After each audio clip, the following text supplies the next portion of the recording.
my predictions for 28 years later, Jimmy's Rage. Earlier I called it Jimmy's Revenge. It kind of works both ways, but I feel like it's going to be called Jimmy's Rage. Prediction number 1 is that I think that Jimmy is going to be reanimated as a rage zombie, but he's also going to somehow, I think his sadistic nature is going to cling on to the virus. He's either going to be an asymptomatic carrier, or he's going to be kind of like the bully character from All of Us Are Dead,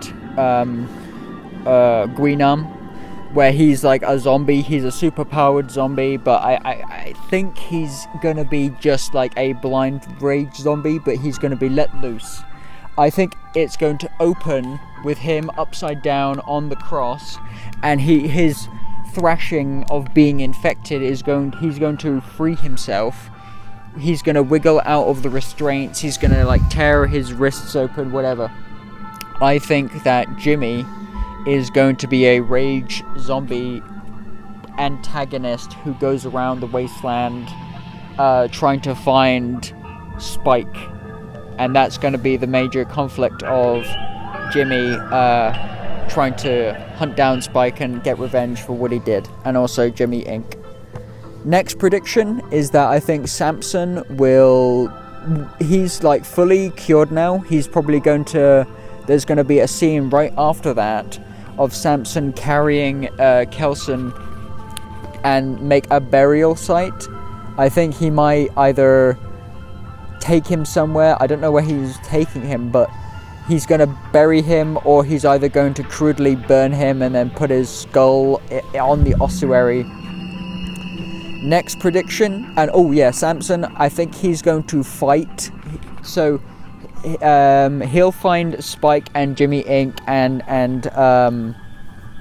Jim and Selena's daughter in danger from the infected, and just about when you think they're doomed, I think Samson is going to come through and tear them to shreds, the infected people to shreds, and he goes, "It's fine, I'm cured now, I'm on your team now." I think Samson's fate is that he's not going to be allowed to live on the Holy Land, but I think there'll be this dramatic emotional scene where Samson walks up to the causeway and he walks slowly across the thing, and like the people are shooting arrows at him, and he says he shouts something. He says, "Stop." He holds his hands up in a very human way, and then the people lower their bows and arrows, and through the wooden doors Samson communicates that he's okay now. And I think Samson's story is going to end with him protecting travelers, and he's going to be living on the mainland, but as a guardian beast for the Holy Island. So that's Samson figured out. Maybe he'll have I think I see Samson having a dramatic death in 28 years later, The Bone Temple 3. I think Samson is going to die. Maybe from a bullet, maybe from a UN soldier, or a dramatic sacrifice, or maybe like the UN will take his blood to be analyzed of how a infected person can cope with the virus, or what caused him to be so superpowered.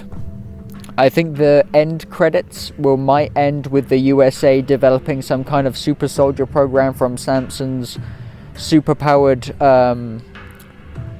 steroid blood.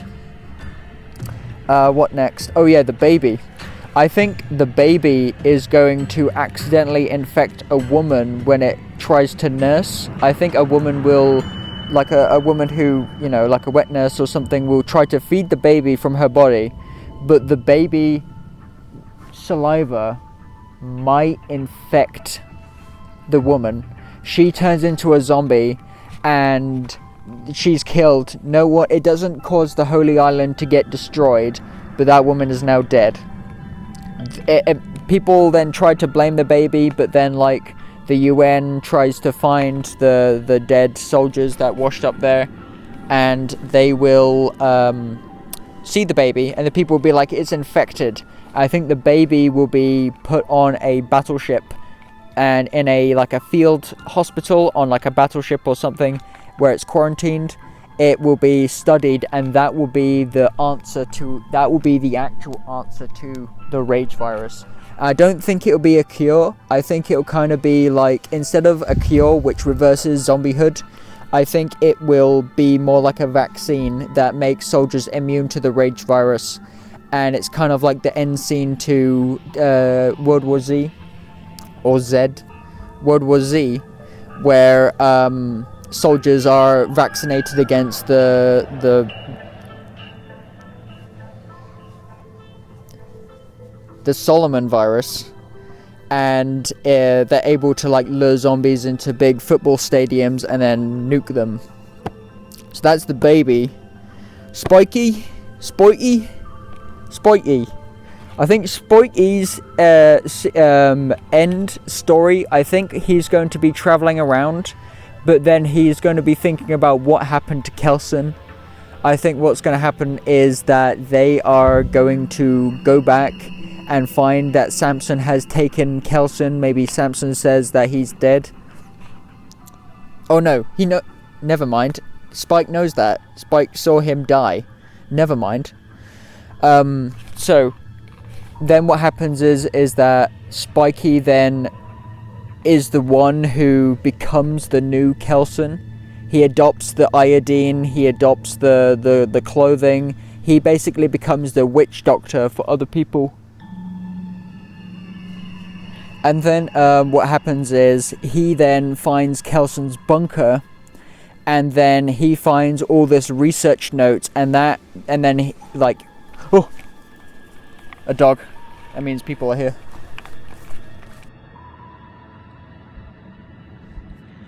Okay, so anyway, back to it. Where was I? Oh yeah, Spike becomes Kelson, and he has maybe one last moment with his dad. Maybe, oh, I haven't. Oh, you know what? Never mind. So he talks to his dad, and then they kind of make up about the fact that he was cheating on his wife with Rosie. But I think that Spike, in his like wisdom, his new acquired skills, he kind of goes, you know what, Dad, I forgive you. Maybe not at the moment while his mum was still alive. I understand Spike's frustration. Like, your mother's not even dead, and then you're chasing after another woman who's with another man. So you're double cheating at that point. But I think Spike, after going through all that hell, being under the thumb of Jack O'Connell's character, then he goes, you know what, Dad, I forgive you. I forgive you for cheating, but I still, you could have waited. Well, anyway, they have an emotional moment. Maybe his dad, takes that as he knows that Spike was the one who delivered the baby, so he might be the one who takes charge in getting that baby to the UN for testing. The only threads we haven't fixed up is Hannah and Selena. Now, we didn't see Selena or Hannah, but we did see Jim and Selena and Jim's daughter. Now, I don't exactly know what's going to happen to Hannah. I think she might just have by 28 years later, she's probably in her early 40s. So yeah, I think that the daughter of Jim is probably around the 16th, probably around Hannah's age where it left off. So yeah, I think Hannah would have either found a group of survivors, or maybe is just like living her own life. Maybe she has family and kids, but I won't be surprised if maybe she doesn't have anything. I would be more surprised if she does have more to do with 28 Years Later Part 3. I think she would just be kind of a cameo, and that would be fine. Next would be Selena. Now, I think Selena, again, probably have slightly minor role in 28 Years Later Part 3. I also think Jim would have a minor role. I think Jim will be similar to Kelson in 28 Years Vanilla. Kelson was the main focus of 28 Years Later, The Bone Temple, I think his appearance at the end of 28 Years Later, Vanilla, is similar to his appearance at the beginning of. So he's like a minorish character, but it still like catches us up. Spike, instead of being, at the behest of a horrible cult leader, or at a dinner where he then has to suddenly surprise attack and attack innocent people that he doesn't know, or being trapped at home where he has to deal with his cheating dad, he's in a situation where he can kind of relax a bit before he continues on his quest and successfully replaces Kelson, finds his note and delivers it to the United Nations. And then we have all story beats perfectly wrapped up in a little bow. Yeah. Be sure of that. It's just a matter of time. If I can't do it, the government will.